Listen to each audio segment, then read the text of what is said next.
बहुत पुरानी बात है। शिवपुर नाम के गांव में एक गरीब लकड़हारा नीलकंठ रहता था। हर रोज कुल्हाड़ी उठाकर वह उम्मीदों से जंगल जाता और खाली हाथ लौट आता। आज अगर लकड़ियां नहीं मिली तो सेठ झोपड़ी छीन लेगा। अरे ओ नीलकंठ, फिर वही जंगल, फिर वही बेनतीजा मेहनत। हर बार तू लकड़ियां लाता है और साथ लाता है कोई नई मुसीबत। मेहनत करना कोई गुनाह नहीं है, जो भी मिल जाए वही काफी होता है। नीलकंठ एक गहरी सांस लेकर आगे बढ़ जाता है।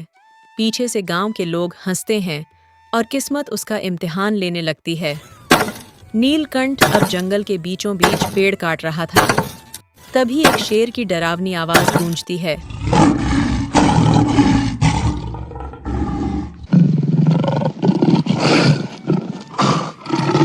उसकी कुल्हाड़ी हाथ से गिर जाती है, लकड़ियां बिखर जाती हैं और वह डर के मारे भाग खड़ा होता है। हाँफता हुआ नीलकंठ गांव लौटता है और लोग उसका मजाक उड़ाते हैं। अरे नीलकंठ फिर भागता हुआ आया। लगता है अब जंगल के जानवर भी इससे तंग आ गए हैं। वह कुछ न बोलते हुए चुपचाप अपनी झोपड़ी की ओर चला जाता है। उसके घर में खाने का एक दाना भी नहीं था। भूखा पेट, थकी आत्मा, और तभी सामने आता है सेठ चमनालाल, जिसने हमेशा ताने मारे। सुन नीलकंठ, कितनी बार कहा है, कर्ज चुकाने का वक्त आ गया है। सेठ जी, आज भी जंगल से लकड़ी लेकर आया था, लेकिन वो भी बेकार गई। बहाने मत बना। अगर 2 दिन में पैसे नहीं मिले तो झोपड़ी समेत सब कुछ बेच दूंगा। नीलकंठ खामोश हो गया। आंखों में आंसू थे, पर जुबान पर ताला।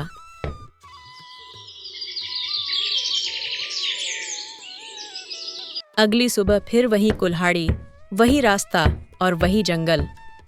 मगर इस बार रास्ते में एक बुजुर्ग अम्मा मिलती है। बेटा, सुना है कल गांव वालों ने फिर तेरा मजाक बनाया। लोगों का काम है मजाक बनाना, मेरा काम है मेहनत करना। अरे नीलकंठ, तू ना जंगल में ही खो जा। कम से कम गांव तो चैन से जी लेगा। शर्म आनी चाहिए उन्हें। मेहनत का मजाक बनाना सबसे आसान है, मगर किस्मत का पलटा कोई नहीं जानता। बिना कुछ कहे नीलकंठ फिर से जंगल की ओर बढ़ चला। अब उसके पास शब्द नहीं थे, बस एक मजबूत इरादा था। उसने कई पेड़ काटे और लकड़ियों का गट्ठर तैयार किया। आज तो किसी भी हालत में लकड़ी बेचकर ही लौटूंगा, चाहे जो भी हो जाए।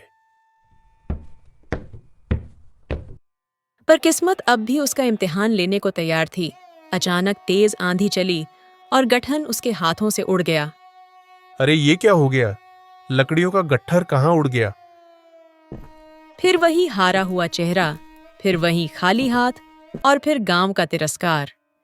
देखो, आज भी शायद लकड़ियां नहीं बेच पाया। लगता है भगवान ने इसे बस पसीना बहाने के लिए भेजा है, फल पाने के लिए नहीं। नीलकंठ फिर चुपचाप घर चला गया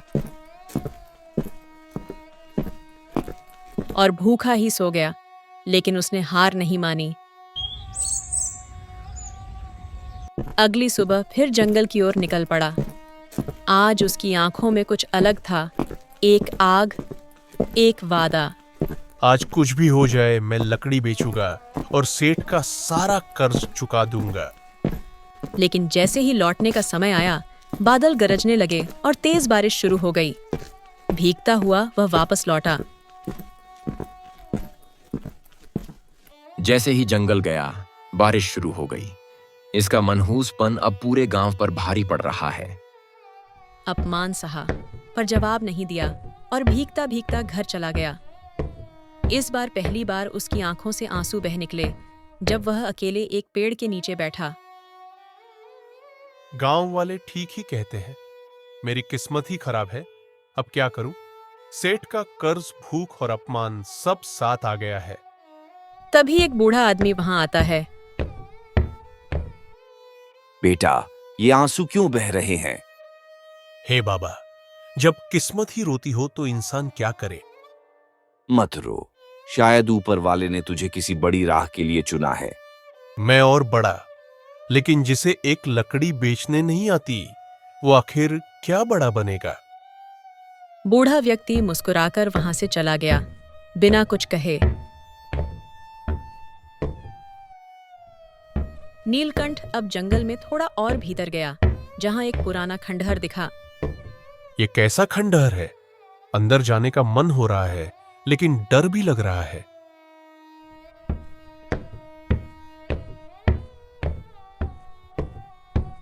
खंडहर के अंदर सुंदर पेड़ और एक विशाल मूर्ति थी। वाह, ये मूर्ति तो किसी रानी या राजकुमारी जैसी लग रही है। वह मूर्ति के पास बैठा और यूं बातें करने लगा जैसे कोई सुन रहा हो। पास के चंदन के पेड़ों को देखकर उसने कुल्हाड़ी उठाई और लकड़ी काटकर गट्ठर बांधा। लकड़ियों को लेकर वह शहर गया, जहां व्यापारी ने उसकी मेहनत खरीदी। भाई साहब, ये तो चंदन की लकड़ी है। मैं इसे अच्छी कीमत में खरीदता हूँ। सच में? लीजिए, ये मेरी मेहनत की कमाई है। पहली बार नीलकंठ की आंखों में आत्मविश्वास की चमक थी।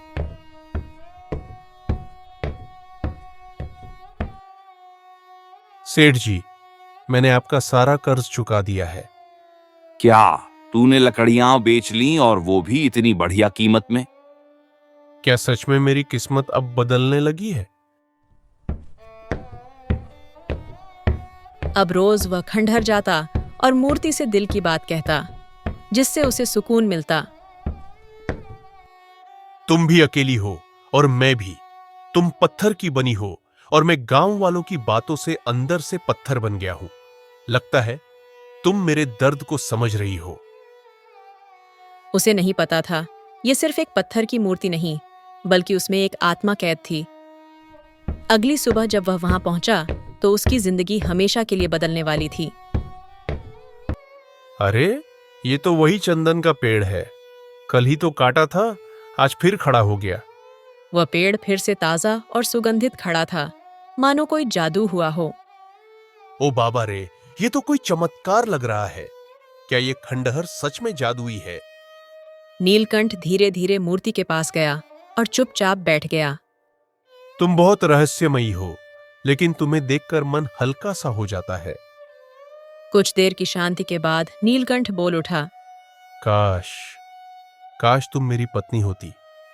माफ करना, ये कहने का हक शायद नहीं है, लेकिन तुम्हें देखकर दिल खींचता है।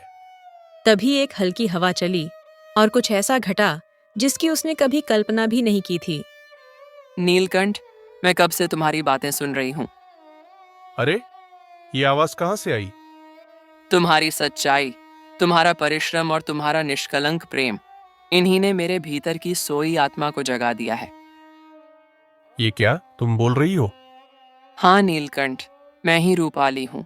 वर्षों से इस पत्थर में बंद हूँ, लेकिन तुम्हारे आने से मुझे फिर से आशा मिली है। आखिर तुम पत्थर क्यों बनी हो? बहुत समय पहले मेरी एक भूल के कारण एक मासूम गाय उस राक्षस के हाथ लग गई थी। तब एक तपस्वी ने मुझे श्राप दिया था, जब तक वो गाय मुक्त नहीं होगी, मैं पत्थर ही बनी रहूंगी। तो अब मैं उस गाय को छुड़ाऊंगा, चाहे वो राक्षस कितना भी खतरनाक क्यों ना हो। वो राक्षस दूर पर्वतों में रहता है, बहुत बलवान और क्रूर है। तुम्हें बहुत सतर्क रहना होगा। अब तुम मेरे लिए कोई रहस्य नहीं, तुम मेरा विश्वास हो। मैं तुम्हें जरूर मुक्त करूंगा। नीलकंठ की आंखों में अब डर नहीं था, सिर्फ एक लक्ष्य था, रूपाली को आजाद कराना। वह तेजी से पहाड़ियों की ओर निकल पड़ा, जहां एक भयानक अंधकार उसका इंतजार कर रहा था। वह खतरनाक जंगलों से होते हुए उस पर्वत की ओर बढ़ा, जहां एक दानव ने गाय को बंदी बनाया था। रूपाली को बचाना है, चाहे इसके लिए मुझे अपनी जान क्यों न देनी पड़े। कई घंटे की कठिन चढ़ाई के बाद नीलकंठ काली गुफा के पास पहुंचा। गुफा के भीतर अंधकार फैला था और हवा भारी थी। पहले देखना होगा, कहीं राक्षस जाग तो नहीं गया। नीलकंठ ने बिना आवाज किए अंदर झांका। दानव गहरी नींद में था। उसकी डरावनी सांसें पूरी गुफा में गूंज रही थीं। नीलकंठ बहुत सावधानी से अंदर घुसा। वहां एक गाय रस्सी से बंधी चुपचाप बैठी थी। वह धीरे से फुसफुसाया। चुपचाप चलो, मेरे पीछे आओ।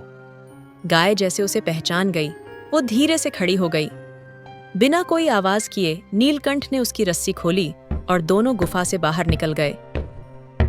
गुफा से दूर भागते हुए नीलकंठ बोला, रूपाली अब आजाद होगी। नीलकंठ गाय को लेकर खंडहर पहुंचा। देखो रूपाली, मैं गाय को ले आया हूं। तभी खंडहर की मूर्ति से एक तेज प्रकाश निकला और सामने प्रकट हुई रूपाली। नीलकंठ, तुमने वो कर दिखाया जो कोई सोच भी नहीं सकता था। आज मैं तुम्हारी वजह से आजाद हूँ। नीलकंठ की आंखों से आंसू बह निकले, इस बार हार के नहीं, प्रेम की जीत के। तभी गाय मानव स्वर में बोल पड़ी, नीलकंठ, तुमने मुझे उस राक्षस की कैद से आजाद किया। मैं कोई साधारण गाय नहीं, मैं कामधेनु हूँ।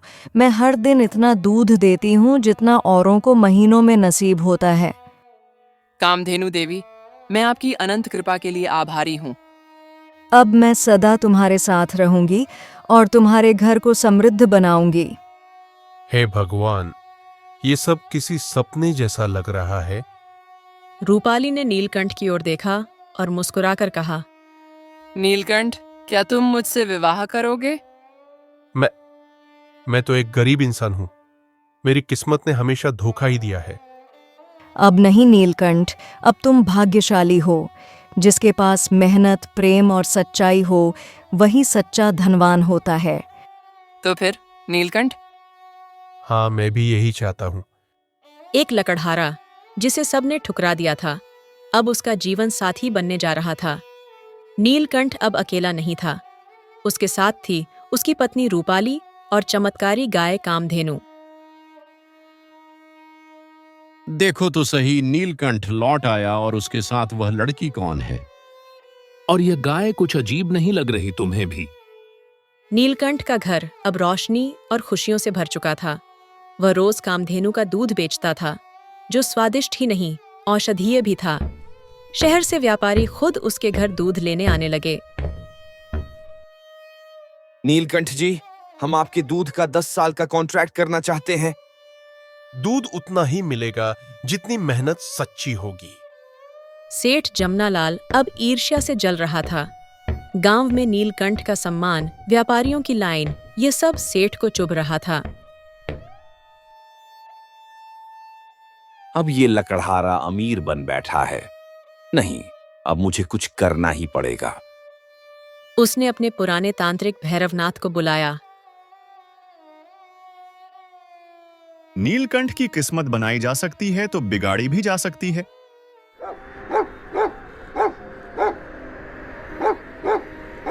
तांत्रिक भैरवनाथ ने रात को जंगल में तंत्र करना शुरू किया, लेकिन वह नहीं जानता था कि अब नीलकंठ अकेला नहीं, कामधेनु की कृपा साथ थी।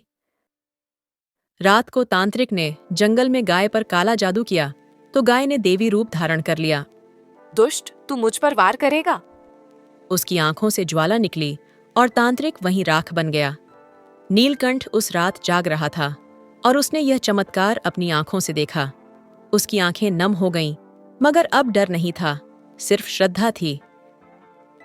हे मां, मैं जीवन भर आपकी कृपा का आर्नी रहूंगा। कुछ दिनों बाद गांव के चौपाल में नीलकंठ को सम्मानित किया गया। नीलकंठ, हमें माफ कर दो। आज हम मानते हैं तुम्हारी मेहनत, तुम्हारा प्रेम और तुम्हारा विश्वास ही इस गांव की असली ताकत है। नीलकंठ और रूपाली अब गांव में सम्मान और सच्चाई की मिसाल बन चुके थे। कामधेनु का दूध अब गांव के बच्चों तक पहुंचता और बीमारी को ठीक करता। समय चाहे जितना भी कठिन क्यों ना हो, मेहनत, सच्चाई और धैर्य अंत में तकदीर को भी बदल सकते हैं। नीलकंठ की कहानी अब गांव में सिर्फ एक कहानी नहीं, प्रेरणा बन चुकी थी।